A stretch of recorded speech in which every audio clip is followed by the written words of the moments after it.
இவங்களை பாராட்டியே ஆகணும். ஜஸ்ட் ஒரு 10 வருஷத்துக்கு முன்னாடி டயனாவோட ஃபாதரோட ஆபீஸ்ல ஒரு சாதாரண பிஏவா இருந்தாங்க.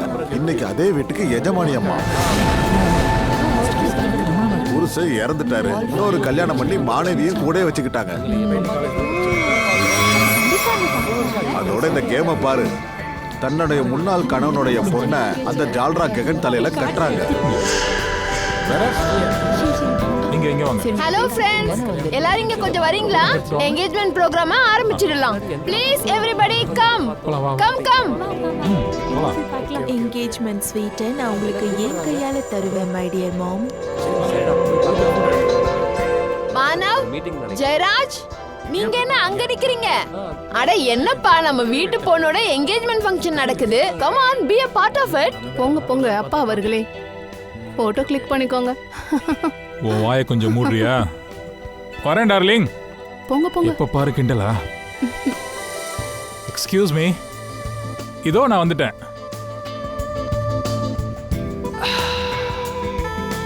எல்லாரும் முன்னாடியும் பிரதர்னு கூப்பிடுறா. ஆனா பண விஷயம் வரும்போது 10 பைசா கொடுக்க மாட்டேங்கிறா. அட பசந்தி, நீ அங்கே நிக்கிற? இன்னைக்கு உன்னோட சின்ன முதலாளி அம்மாவோட என்கேஜ்மென்ட், நீயும் கலந்துக்கோ.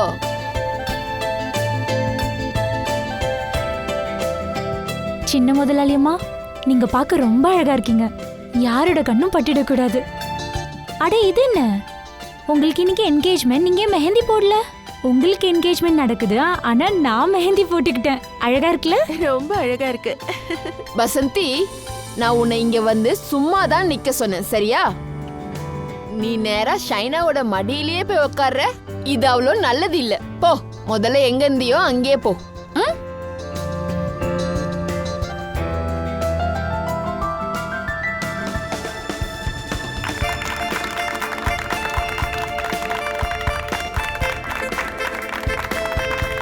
இப்போ நீ மோதிரம் போட்டுக்கோ.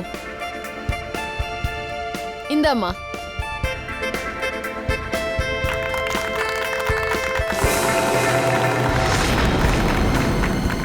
என்ன முடிவை மாத்திட்டியா?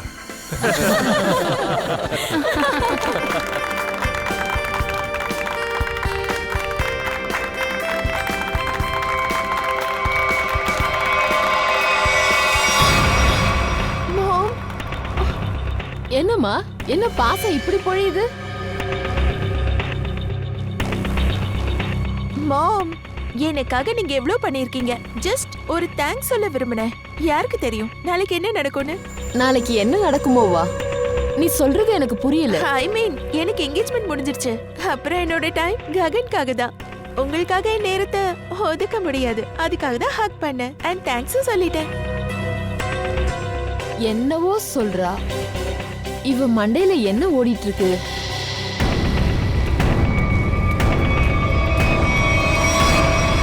வசந்தி, நான் உன்கிட்ட ஒரு விஷயம் கேட்கவா? கேளுங்க மேடம். ஊர்ல உன் அம்மா அப்பாவுக்கு நிறைய கடன் தொல்லை இருக்கு இல்லையா? உனக்காக தானே கடன் வாங்கினாங்க. ஆமா, அது என்னவோ உண்மைதான். இன்னொரு விஷயமும் தெரியும், நீ ஒரு பையனை காதலிக்கிற. அதோட அவனை கல்யாணம் பண்ணணும்னா உனக்கு கூட இப்ப பணம் தேவைப்படுது இல்லையா? ஆமா. அப்போ உன்னோட பிரச்சனை சீக்கிரம் சால்வ் ஆகணும்னு உனக்கு தோணல? இங்க பாரு, உன்னோட கடனை நான் அடைக்கிறேன், உன் கல்யாணத்தையும் பண்ணி வைக்கிறேன். பட் நீ எனக்காக ஒரு சின்ன வேலையை செய்ய வேண்டியிருக்கும். புரியுதா? செய்வல்ல? செய்வேன். நல்லா கேட்டுக்கோ. நாளைக்கு 11:30 மணிக்கு வீட்ல நீயும் அம்மாவும் மட்டும்தான் இருப்பீங்க. அப்பா வெளியே போயிருக்காரு. ஜெயராஜ் மாமா ஃபார்ம் ஹவுஸ்க்கு போறாரு. நான் கூட டெல்லிக்கு போறேன். அங்க என் ஃப்ரெண்டோட கல்யாணம். சரியா 11:30 மணிக்கு வீட்டை விட்டு எப்படியாவது வெளியே போயிடு. நீ அவுட் ஹவுஸ்க்கு போ, இல்ல வேற எங்கேயாவது போயிடு. ஆனா வீட்ல மட்டும் இருக்காது. ராத்திரி 11:30 மணிக்கு நீ வீட்ல மட்டும் இருக்க கூடாது, ப்ளீஸ். சரி, எங்கேயாவது போயிடுறேன்.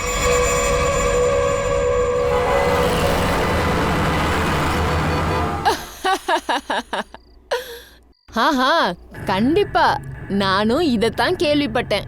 சொல்ல போனா சங்கீதா போனும் பண்ணிருந்தா. அவளும் பயங்கரமா பாராட்டினா. சரி, உனக்கு தெரியுமா, என்கேஜ்மெண்ட்ல நான் எந்த ஒரு குறையும் வைக்கவே இல்லை. எல்லா ஏற்பாடுகளையும் நானே கவனிச்சேன். அதனாலதான் எல்லாரும் ஆச்சரியத்துல மூழ்கிட்டாங்க. சரி சைனா சந்தோஷமா இருக்கால? சந்தோஷமா? அவ சந்தோஷமா இருந்து தானே ஆகணும். ஏன்னா மாப்பிள்ளைய செலக்ட் பண்ணது நான் தான். அதோட ஷைனா என் பேச்ச ஒருபோதும் மறுக்க மாட்டா. சரி சரி, நம்ம அப்புறமா பேசலாம், சரியா? ஓகே வசந்தி, ராத்திரி 8 மணிக்கு என்ன கிளீனிங் வேலை பாக்குற? என்னாச்சுமா? போய் ஷைனாவை கூட்டு வா. சரிம்மா.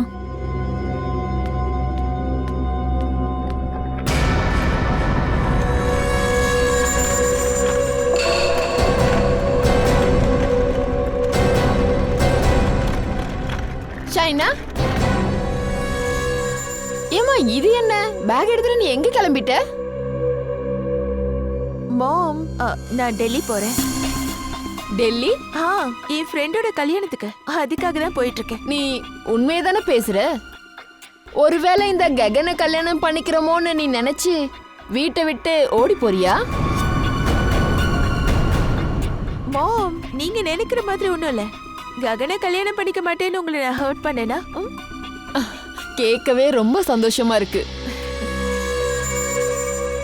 நான் ஸ்டெப் மதரா இருந்தா என்ன, நீ உங்க அம்மாவை விட என் மேலதான் அதிக பாசம் காட்டுற. இத பாக்கும்போது ரொம்ப சந்தோஷமா இருக்கு. அது இருக்கட்டும், ஏம்மா நீ எப்ப திரும்ப வருவ? நாளைக்கு ஈவினிங்கே வந்துருவேன். நல்லது, அங்க போய் சேர்ந்த உடனே எனக்கு ஃபோன் பண்ணிடு. ஏன்னா நான் கவலையா இருப்பேன். ஃபோன் பண்றதுக்கு மறந்துடாத. ஓகே மாம். சரி, நான் கிளம்புறேன். லேட் ஆயிடுச்சு. பாய். பாய்மா. பாய் வசந்தி.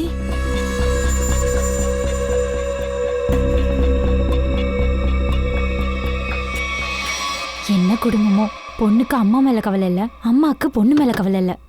வசந்தி, கதவு பக்கம் திரும்பி நீ என்னவோ முணுமுணுக்கிறியே, என்ன பேசிட்டு இருக்க? ஒண்ணும் இல்ல மேடம், ஒண்ணும் இல்ல. இப்போ நான் சொல்ல போறத கவனமா கேளு. கரெக்டா 11 மணிக்கு ஸ்டடி ரூம்க்கு எனக்கு ஒரு டீ வேணும். நான் அங்கதான் உட்காந்துருப்பேன். நீ 11:30 மணிக்கு எப்படியாவது அந்த வீட்டை விட்டு வெளியே போயிடு. என்ன ஆனாலும் சரி, வீட்டுல மட்டும் இருக்காத.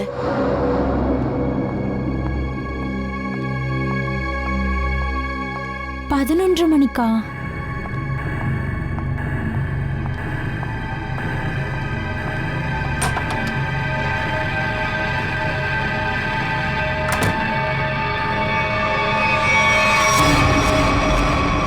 என்ன எதுக்காக இப்ப கூப்பிட்ட?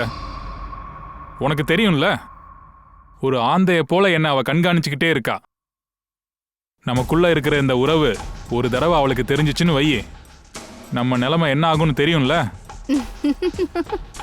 ஆனா என்னடா நீ? அப்பா அவளை விட்டு தள்ள, நிரந்தரமா என்கிட்டயே வந்துரு, நாம கல்யாணம் பண்ணிக்கலாம். அவளை நான் விட்டேன்னு வை, உன்கிட்ட வந்து நிக்க முடியாது. தெருவுல தான் நின்னாகணும்.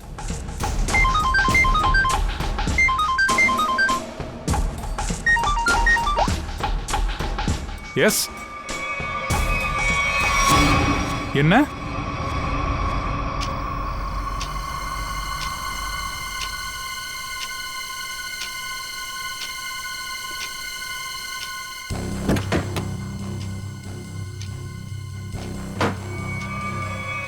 நீ போகலையா? என்ன கொன்றாத, என்ன கொல்லாத ப்ளீஸ், என்ன கொன்றாத ப்ளீஸ். மேடம் எங்க இருக்காங்க? மேடம் அந்த ரூம்ல.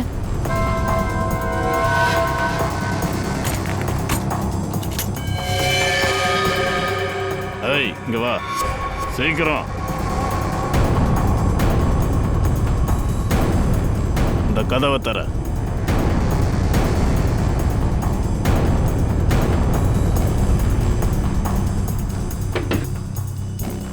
மேடம், மேடம் டீ கொண்டு வந்திருக்கேன். மேடம், மேடம் கதவை திறக்க மாட்டாங்க, நீங்க திறங்க.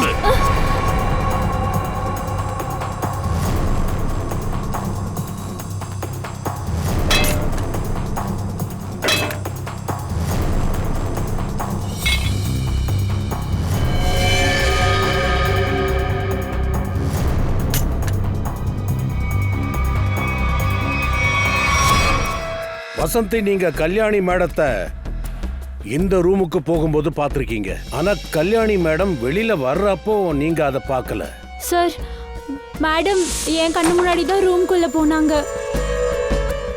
வசந்தி, இப்ப நீங்க என்ன சொல்றீங்க? கல்யாணி மேடம் ரூம்குள்ள போனாங்கன்னு சொன்னீங்க. ஆனா எப்போ நீ இந்த ரூம்குள்ள போனியோ அங்க கல்யாணி மேடம் இருக்குல்ல, அங்க இருந்தது ஷைனாவோட பாடி. ஷைனாவோட பாடி சொல்ல போனா ஷைனா இங்க இருந்திருக்கவே கூடாது. ஷைனா எங்க இருந்திருக்கணும்னா ஏர்போர்ட்ல, ஏன்னா அவ டெல்லி போறதுக்காக. இல்லையா? நான் சரியா தானே சொல்றேன்? சார் ஷைனா மேடம் நான் இந்த நிலைமையில பார்த்து ரொம்ப பயந்துட்டேன் சார். அப்புறம் நான் எல்லாருக்கும் ஃபோன் பண்ணேன், கடைசியில உங்களுக்கும் கால் பண்ணேன். நீ சொல்றத பார்த்தா கரெக்டா 11 மணிக்கு மேல டீ எடுத்துக்கிட்டு கல்யாணி மேடம் ரூம் கிட்ட வந்திருக்க. அப்போ ரூம் உள்ள இருந்து லாக் பண்ணிருக்காங்க. ஆமா. அப்புறம் என்னாச்சு? அப்புறம் அதுக்கப்புறம் நான் கதவை வேகமா தட்டினேன். அப்புறம் மேடமை சத்தமா கூப்பிட்டேன். அதுக்கப்புறம் நீ கதவை உடைச்சுக்கிட்டு உள்ள போயிருக்க. ஆமா. ஆனா மொத்த ரூம்லயும் எந்த இடத்துலயும் ஒரு சின்ன ரத்தக்கரை கூட தெரியல. ஆமா சார். ஆனா ரூமை பார்க்கும் போது இங்க கைகலப்பு நடந்த மாதிரியே தெரியல. அப்புறம் இன்னொரு விஷயம், ஆனா ரூம்ல ஒண்ணுமே தெரியலையே. சரி வசந்தி, இந்த விஷயம் எனக்கு புரியல. இந்த ரூம் கதவை எப்படி நீ உடைச்ச? நீ எப்படி இந்த ரூமுக்குள்ள போன? அது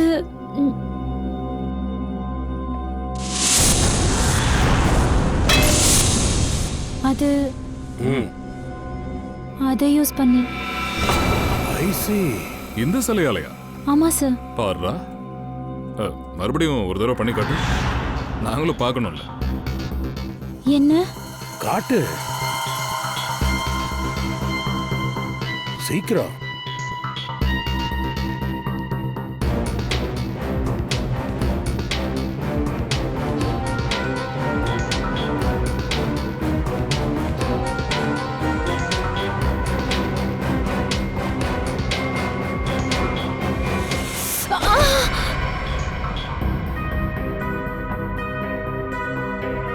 சார் வசந்திக்கு கொஞ்சம் கத்து கொடு, அந்த கதவை எப்படி உடைக்கணும்னு. சார் வா.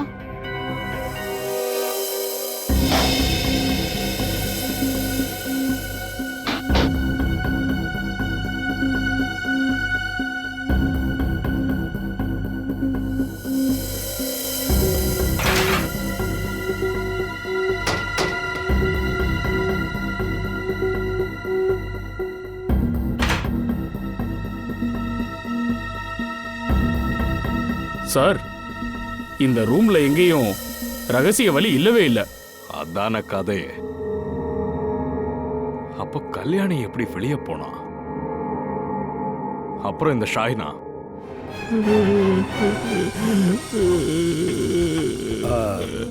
எக்ஸ்கியூஸ் மீ, இந்த ஷைனா உங்க பொண்ணா? டாக்டரா?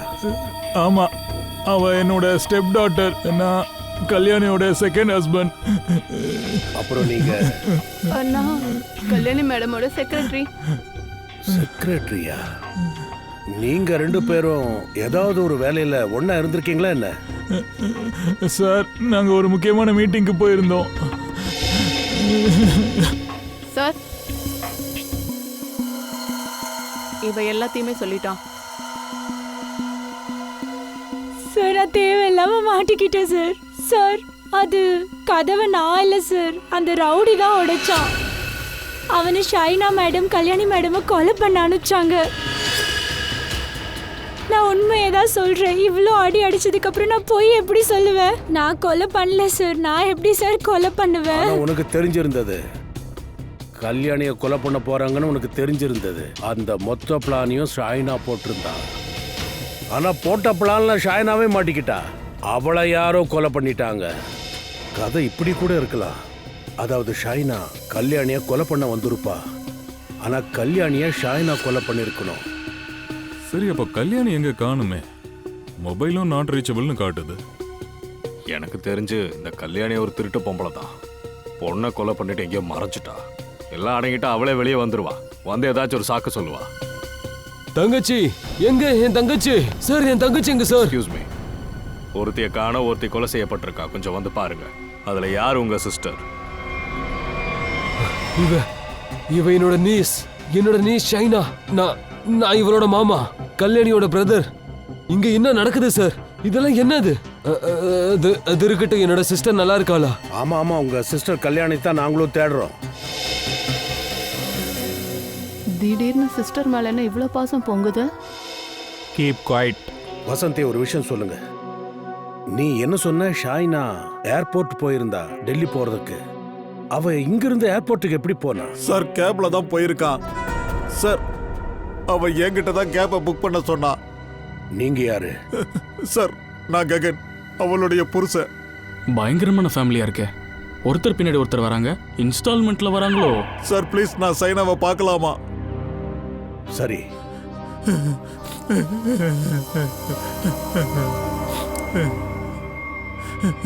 சேரா சேரா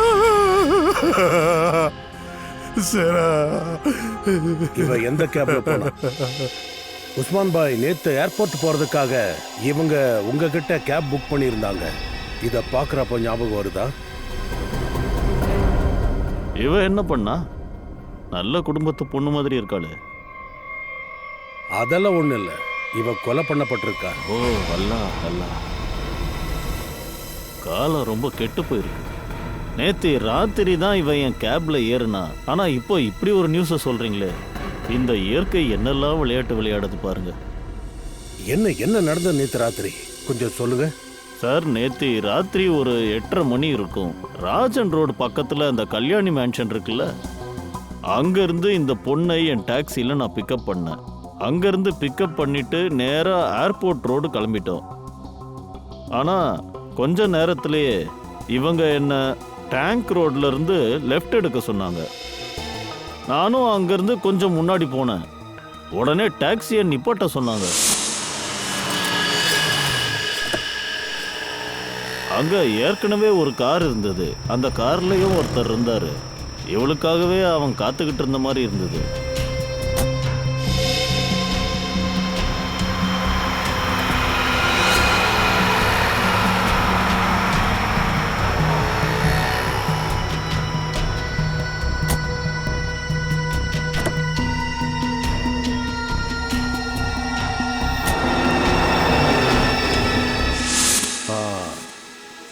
அப்போ யாரோ ஒருத்தர் இவளுக்காக கார்ல வெயிட் பண்ணிட்டு இருந்திருக்கான். இதே ஆளுதான். கல்யாணியோட குடும்பத்தாரெல்லாம் நம்ம மீட் பண்ணியாச்சு. இவன் யாரோ வெளியாள் போல இருக்கு. உஸ்மான் சார், நீங்க அந்த காரை பாத்தீங்க இல்லையா? அது என்ன கார்னு உங்களுக்கு தெரியுமா? நம்பர் ஏதாச்சும் பாத்தீங்களா? ஆமாம் சார், நாங்கள் டாக்ஸிக்காரங்க இது எப்போவுமே கவனிப்போம். அதுவும் முக்கியமாக இரவு நேரத்தில் ஒரு பொண்ணை தனியாக விட்டாங்கன்னா நாங்கள் எப்போவுமே அலர்ட்டாக இருப்போம். அந்த காரோட கலர் வந்து பிளாக். அப்புறம் அந்த காரோட number XY0245. XY0245. Usman sir, ரொம்ப நன்றி. இப்போ நீங்க கிளம்பலாம். ஃப்ரெடி, இவரை வெளியில் அனுப்பிட்டு வா. நீங்க வாங்க.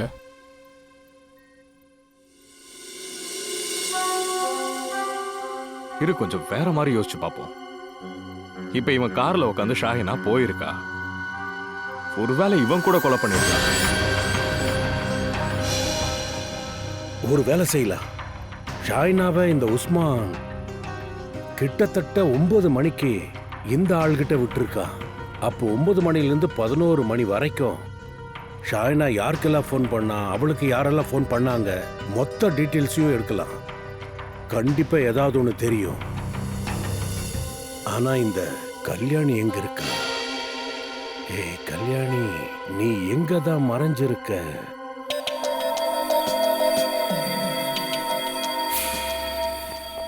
சலங்கி, என்ன கிடைச்சிருக்க அதை சொல்லு. பாஸ், சைனாவோட மரணம் இரவு 9லேருந்து 9:30க்குள்ள நடந்திருக்கு. அதோட சாகரத்துக்கு முன்னாடி இவ பீஸா சாப்பிட்ருக்கணும். சலங்கி சார், இது உங்களுக்கு எப்படி தெரிஞ்சது? அது வந்து ஃப்ரெடி, இவ வயிற்றுல எனக்கு பீஸாவோட துண்டு கிடைச்சிது. ஓ, இவ சாப்பிட்ருக்காளே தவிர அது வயிற்றுக்குள்ள ஜீரணமே ஆகலை. அப்படின்னா எல்லாம் கிளியரா இருக்கு. சாகறதுக்கு 10 நிமிஷத்துக்கு முன்னாடி இவ பீஸா சாப்பிட்ருக்கணும். இன்னொரு விஷயம், இவளோட ட்ரெஸ்ஸு பல கதைகளை சொல்லுது. அப்படியா? காட்டுறேன் வாங்க.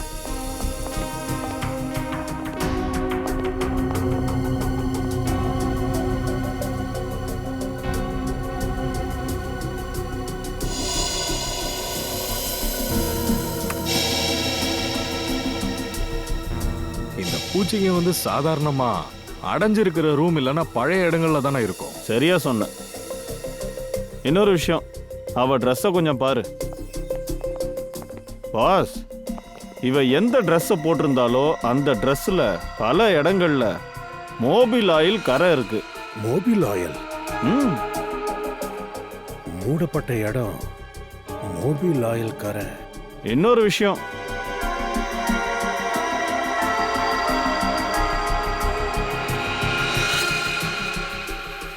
இந்த நூல் தெரியுதுல்ல, இது பொதுவா மூட்டையில தான் இருக்கும். இந்த மாதிரி ட்ரேசஸ் துணியில, இவ உடம்புல எல்லா இடத்துலயும் இருந்திருக்கு. கதை வேற மாதிரி போகுதே. ஷாஹினாவை கொலை பண்ணிட்டு இவளோட பாடி எடுத்துட்டு ஏதாவது கூடையில் இந்த மாதிரி போட்டிருப்பாங்களா என்ன? அதுக்கப்புறம் சான்ஸ் கிடைச்சதுக்கு அப்புறம் இங்கே கொண்டு வந்து போட்டிருக்காங்க. கண்டிப்பா இந்த செலந்தி வலை, தூசு, மண்ணு, பூச்சி, மூடப்பட்ட இடம், அப்புறம் மோபில் ஆயில். சாதாரணமா இது வண்டியில பயன்படுத்துவாங்க. இத்தனை பொருட்களும் ஒரே ஒரு இடத்துல மட்டும்தான் கிடைக்கும். கராஜில் கிடைக்கும். காருங்க நிக்கிற கராஜில். எனக்கு தெரிஞ்சு அபிஜித், ஷைனாவோட பாடி ஏதோ ஒரு கராஜ்குள்ள தான் இருக்கு. கல்யாணியோட வீட்டுக்கு பின்னாடி பெரிய கராஜ் ஒன்று இருக்கு.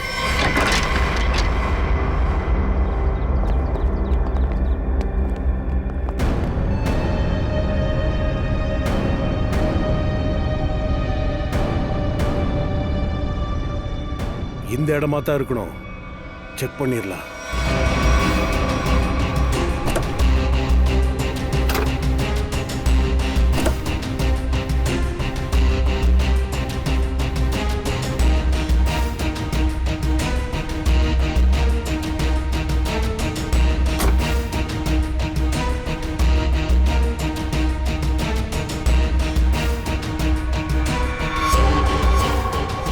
சார், அதையா சார், இங்க பாருங்க, ஏதோ கரை இருக்கு. இது ரத்தம் தான். கோணியோட கரை மாதிரி இருக்கு. அதாவது ஷாஹினாவோட பாடியை கோணில வச்சு இங்க கொண்டு வந்திருக்கலாம். அடி பலமா பட்டிருந்தது, ரத்தம் சிந்தி இருக்கும். கோணிக்கு வெளியவும் இந்த கரை பட்டிருக்கு. 2 பேர் இருந்திருக்கணும். அது பாரு, 2 வெவ்வேறு ஷூ அடையாளங்கள். ஒருத்த மூட்டையை தூக்கியிருப்பா.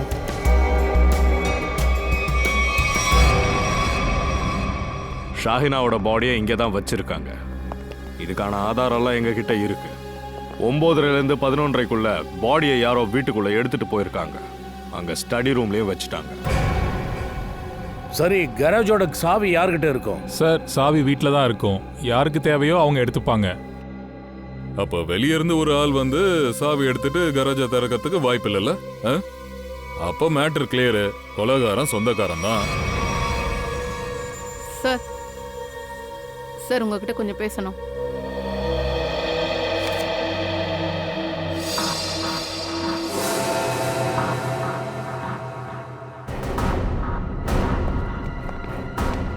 வசந்தி மேடம், நீங்க ஒரு விஷயத்தை மறைச்சிட்டீங்களே. அதாவது ஷாய்னா உங்களுக்கு ஃபோன் பண்ணியிருக்காங்க. அவங்க இறந்த 2 மணி நேரத்துக்கு அப்புறம். என்ன? ஷைனா உனக்கு இறந்த 2 மணி நேரத்துக்கு அப்புறம் ஃபோன் பண்ணாலா? உண்மைதானே? ஆமா, அது அது ஆமா வசந்தி, எனக்கு ஒரு விஷயம் சொல்ல. நீ ஏன் முழு உண்மையே சொல்ல மாட்டேங்கிற?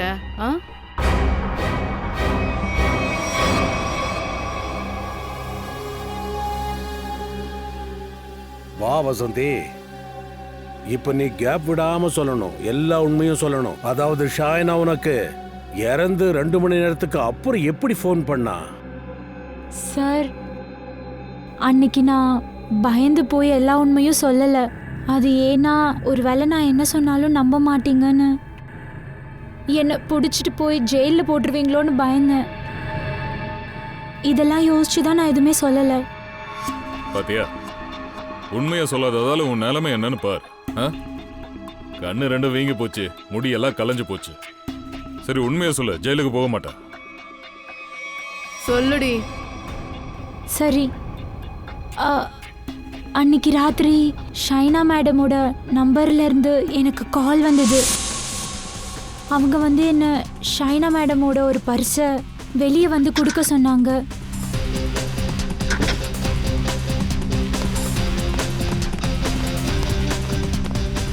அவங்க என்ன பங்களாவோட மெயின் கேட்ல அவங்களுக்காக என்ன வெயிட் பண்ண சொன்னாங்க. நானும் பர்ஸ் எடுத்துக்கிட்டு நேராக மெயின் கேட் போய் அவங்களுக்காக வெயிட் பண்ணிட்டு இருந்தேன்.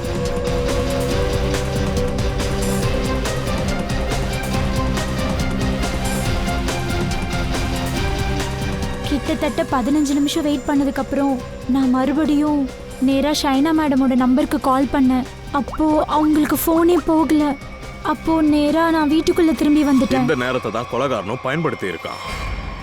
இந்த நேரத்துல தான் கொலைகாரன் ஷைனாவோட பாடியை ரூம்குள்ள எடுத்துட்டு வந்து வச்சிருக்கான். கரெக்டா அந்த நேரத்துல கல்யாணியும் ரூமை விட்டு வெளியே போயிட்டா. இந்த மொத்த பிளானும் கல்யாணி போட்டது. அதோட இந்த பிளான்ல அவளுக்கு வேற யாரோ ஹெல்ப் பண்ணியிருக்காங்க. நீங்க என்ன சந்தேகப்படுறீங்களா? அன்னைக்கு நைட் நான் வீட்லயே இல்ல, முக்கியமான வேலையா நான் வெளியே போயிருந்தேன். நீ இந்த வீட்ல இருந்தியோ இல்ல வேற யாராவது இருந்தாங்களோ அதை நாங்க கண்டுபிடிச்சுக்கிறோம். கல்யாணி தப்பிச்சிருவான்னு அவன் நினைச்சிட்டு இருக்கா. அவன் நினைக்கிறது நடக்க போறதில்ல. யாரெல்லாம் ஹெல்ப் பண்ணியிருக்காங்களோ அவங்களாலையும் கண்டிப்பா தப்ப முடியாது. சார் சாலுன் சார் சொன்னாரே கராஜில் கிடைச்சிருக்க ரத்தக்கரை, அது வந்து சைனாவோட தான். நாம சந்தேகப்பட்டது கரெக்ட் தான். ஷைனாவோட பாடியை அந்த கூடையில போட்டு கராஜில் வச்சிருக்காங்க. அந்த கொலையோட வேறு கண்டிப்பா இந்த வீட்டுக்குள்ள தான் இருக்கு. இது எல்லாத்துக்கும் பின்னாடி இந்த கல்யாணி தான் இருக்கா. கல்யாணி அம்மாவும் பொண்ணும் டபுள் பிளானிங் பண்ணியிருக்காங்க சார். கல்யாணி கொலை செய்யப்படணுன்ற காரணத்துக்காகவே ஷாஹினா டெல்லிக்கு கிளம்பி இருக்கா. ஆனா அவளை கொலை பண்ண போற விஷயம் அவங்க அம்மா போட்டிருக்கான்ற விஷயத்தை இவளுக்கே தெரியாது. அப்ப இந்த ஷைனாவோட டெட் பாடி ஸ்டடி ரூமுக்கு எப்படி வந்ததுன்னு நமக்கு தெரிஞ்சிருச்சு. ஆனா ஷைனாவை கொலை பண்ணது யாரு? சார் அந்த டாக்ஸிக்கார உஸ்மான் பாய். அந்த ஆளும் ஷாஹினாவும் 9 மணிக்கு ட்ராங்க் ரோட்ல விட்டுருக்காரு. அங்க சுகேஷை சந்திச்சிருக்காங்க. ஆனா அதுக்கப்புறம் சுகேஷை காணுமே. போனும் நாட் ரீச்சபிள். சாலங்கி சார் சொன்ன மாதிரி பிசா சாப்பிட்ட கொஞ்ச நேரத்திலே கொலை நடந்திருக்கு. அதாவது 9:30 10:00 நடந்திருக்கு. கரெக்டா சுகேஷோட போனும் அந்த நேரத்துல தான் சுவிட்ச் ஆஃப் ஆயிருக்கு. ஷாய்னா ட்ராங்க் ரோட்ல போய் இந்த சுகேஷை சந்திக்கிறது, அப்புறம் பிட்சா சாப்பிட்றது, அப்புறம் அவ இறந்து போன பிறகு அவ போன்ல இருந்து வசந்திக்கு கால் போறது, எல்லாம் ஒண்ணுக்கு பின்னாடி ஒண்ணா நடந்திருக்கு. அப்போ அந்த பீஸா சென்டர் எங்க இருக்குன்னு நாம கண்டுபிடிக்கணும். அப்புறம் பீஸா சென்டர்ல இருந்து எவ்வளவு தூரம் போய் இவ்வளவு டிஸ்டன்ஸ்ல கொண்டு போய் கொலைய பண்ணிருக்காங்க. வசந்திக்கு 11:15 மணிக்கு எந்த இடத்துல இருந்து போன் பண்ணாங்கன்னு கண்டுபிடிக்கணும்.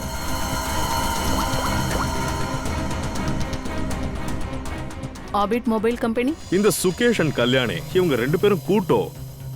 சுகேஷ் ஷாஹினாக்கு ஃபோன் பண்ணியிருக்கான். அண்ட் கல்யாணியோட உதவியால பாடி எடுத்துட்டு போய் ஸ்டடி ரூம்லயும் வச்சிருக்கான். அதுக்கப்புறம் 2 பேரையும் காணும். அபிஜித், இதுல இன்னொரு விஷயமே இருக்கு. ஷைனாவோட பாடிய கல்யாணி எதுக்காக தன்னோட வீட்டுல கொண்டு வந்து வச்சா? எதுக்கு அதை செய்யணும்?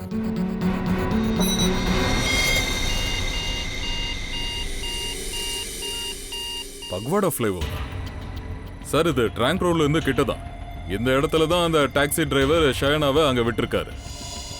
அப்படின்னா இந்த மொத்த கதையும் 9 மணிக்கு பீஸா சென்டர்ல இருந்து தொடங்கி 11:15 மணிக்கு வசந்திக்கு போன் பண்ற நேரத்துல நடந்திருக்கு.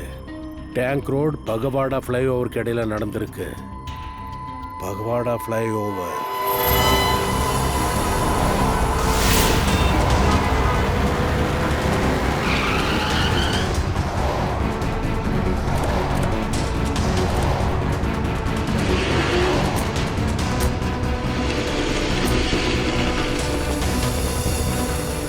இதோ இதுதான் அந்த ஃப்ளைஓவர். இதுக்கு அக்கம் பக்கத்துல தான் ஷைனாவோட மொபைல்ல இருந்து வசந்திக்கு போன் வந்திருக்கு. இங்கிருந்து 2 கிலோமீட்டர் தள்ளி தான் அந்த ஷாஹினாவை டாக்ஸி டிரைவர் ட்ராப் பண்ணியிருக்காரு. அப்படின்னா அவ பிட்சா இங்கிருந்து 2 கிலோமீட்டருக்கு நடுவில் தான் சாப்பிட்ருக்கணும். இங்கிருந்து 2 கிலோமீட்டர் தள்ளி பார்த்தா 3 பிஸா ஷாப்ஸ் இருக்கு. அங்க போய் கேட்டு பார்ப்போமா? சுகேஷன் ஷைனா ஏதாச்சும் ஒரு ஷாப்புக்கு தான் போயிருக்கும்.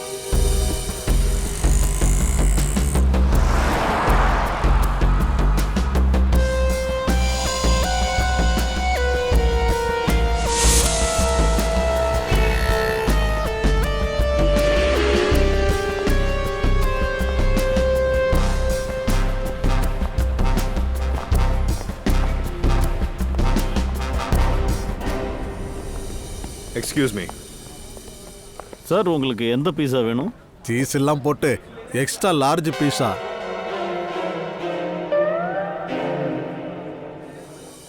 நாங்களா சிடி ஆஃபீஸர். சிஐடியா? யா, எங்களுக்கு ஒரு இன்ஃபர்மேஷன் வேணும். சொல்லுங்க சார். இதோ பாருங்க, இந்த போட்டோவை பாருங்க, அப்புறம் இந்த ஸ்கெட்ச். இவங்க 2 பேர்ல யாராவது ஒருத்தர் நேத்து ஒரு 9 மணிக்கு இங்க வந்தாங்களா பிட்சா சாப்பிட? இந்த மேடமா? வந்தாங்க சார். இவரோட தான் வந்தாங்க. 1500 ரூபா டிப்பு கொடுத்தாங்க சார். பணக்காரங்க மாதிரி தெரிஞ்சது சார். பீஸா சாப்பிட்டு சந்தோஷத்துல யார் இவ்வளோ பணம் தருவாங்க? சரி, இங்கிருந்து எத்தனை மணிக்கு கிளம்புனாங்க? சார், வரும்போது 2 பேரும் ஒன்றா தான் வந்தாங்க. அப்புறம் தனித்தனியாக போயிட்டாங்க. எனக்கு தெரிஞ்சு 9:45க்கு போயிட்டாங்க. அந்த மேடம் ஃபோனில் யார்கிட்டயோ பேசிகிட்டு இருந்தாங்க. எங்களுக்கு பணத்தை கொடுத்துட்டு உடனே கிளம்பி இன்னொரு காரில் போய் உட்காந்தாங்க. அப்புறம் இந்த ஆளும் இன்னொரு பக்கம் போயிட்டாரு. கோவத்தில் இருந்தார் போல இருக்கு. வேற காரா? சரி, எந்த கார்னு உங்களுக்கு ஞாபகம் இருக்கா? நம்பர் ஏதாவது தெரியுமா? மேடம், நம்பர்லாம் பார்க்கல. அதே நேரத்தில் உங்ககிட்ட காட்டுறதுக்கு என்கிட்ட ஒன்று இருக்கு. அது உங்களுக்கு ரொம்ப ஹெல்ப்ஃபுல்லாக இருக்கும். அது என்னன்னா மேடம், எங்கள் ஷாப்புக்கு நேத்திக்கு ஒரு ஃபேமஸ் டிவி ஆக்ட்ரஸ் வந்திருந்தாங்க. அதே நேரத்தில் தான் இவங்களும் வந்திருந்தாங்க. நான் அவங்களோட ஒரு செல்ஃபி எடுத்தேன். எதேர்ச்சியா அந்த காரும் இந்த செல்ஃபியில் வந்துருச்சு. பாருங்களேன். இந்த காரா? ஷேனா கார் பக்கம் போற. இது யாரு? ஐ சி. அதனாலதான் ஷாஹினா பட்டுன்னு இந்த கார்ல ஏறி போயிட்டாளா?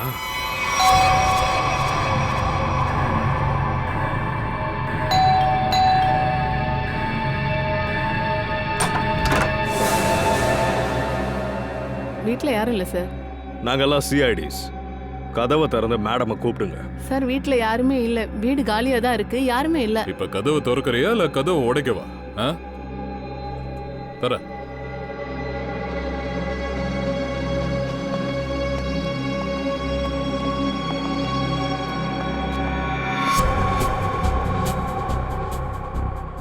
பிரமாதம். மேடம் வீட்டில் இல்லையா? அப்போ சுட சுட பிரேக்ஃபாஸ்ட் யார் எங்களுக்காக பண்ணியா?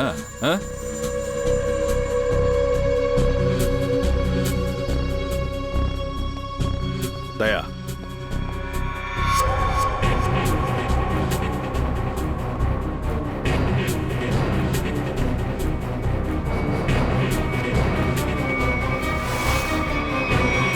வாங்க வாங்க வாங்க, வெளியே வாங்க. அங்க உட்காந்து என்ன தேடிட்டு இருக்கீங்க? வாங்க.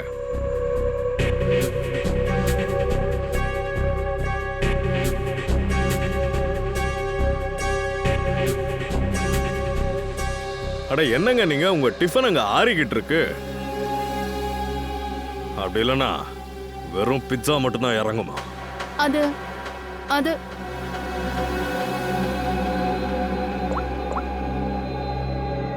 இது நீதானே?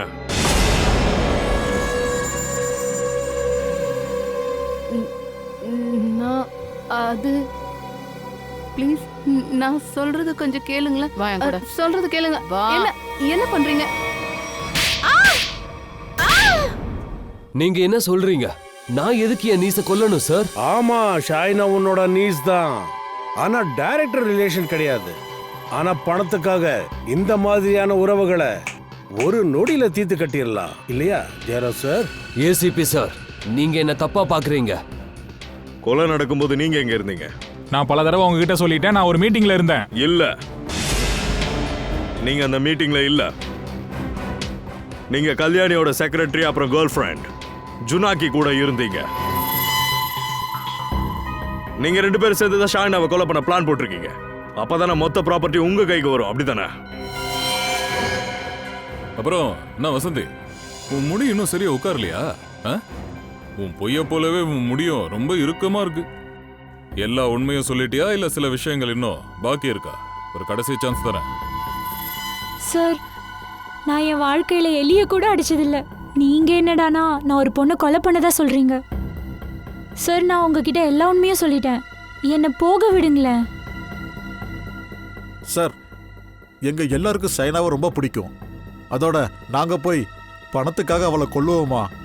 சார், என்னால நம்ப முடியல சார். ஆதாரம் மட்டும் கிடைக்காம இருந்திருந்தா கல்யாணியோட ஆபீஸ்ல அவளுக்கு ஜால்ராவா இருக்கிறதுனால கல்யாணோட ஸ்டெப் டாட்டரை கொல்றதுக்கு உங்ககிட்ட காரணம் இருந்திருக்கு.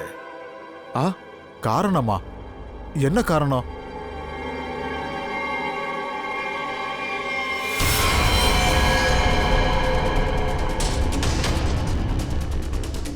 போ.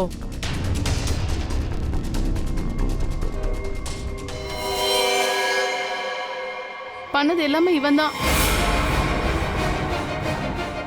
இந்த ஃபுல் பிளானிங்க்கு பின்னாடி இவன் தான் இருந்தான். எனக்கு ஜஸ்ட் மானவு தான் தேவையா இருந்தது. இவன் தான் எங்க எல்லாரையும் மாட்டி விட்டான். அது சரி, நீயும் சரி. இதோ இங்க நிக்கிறாங்களே, இவங்க எல்லாரும் ரொம்ப நேர்மையானவங்களா? நான் உங்க வண்டவாளத்தை சொல்லவா? எல்லாத்தையும் சொல்லிடவா?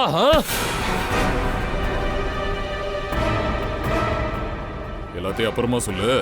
முதல்ல இப்ப கல்யாணி எங்கன்னு சொல்லு. இது எல்லாத்தையும் நீங்க தானே பண்ணீங்க. கல்யாணி எங்க?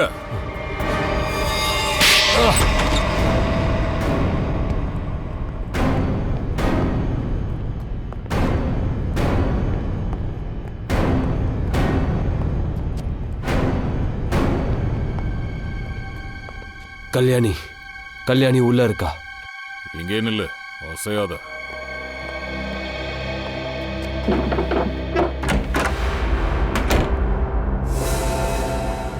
கல்யாணி,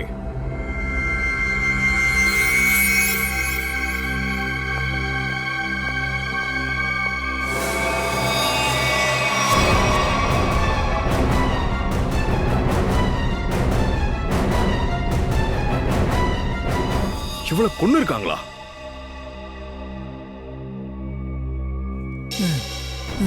இது என்ன சொல்லும்?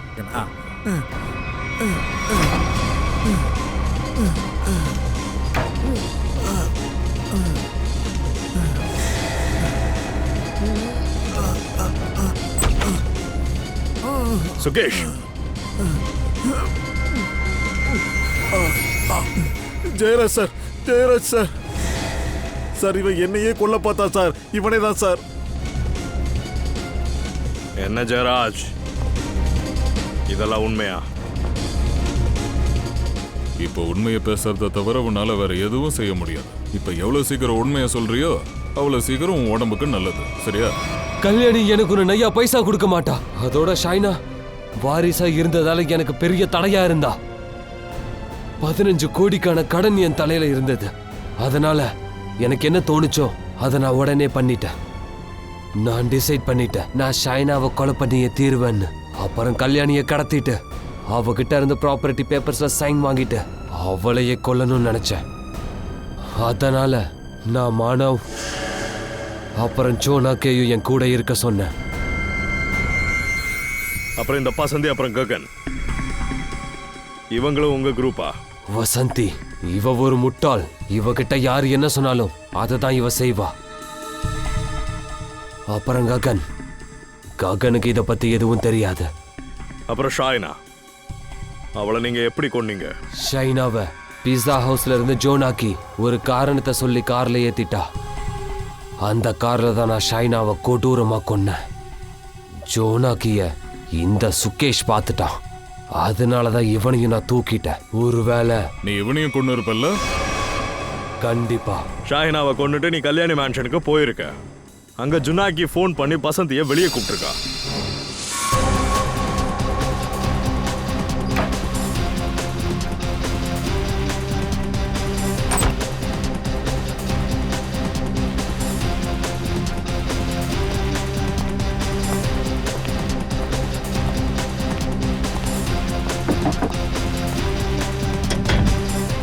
ஏதாவது தெரிஞ்சு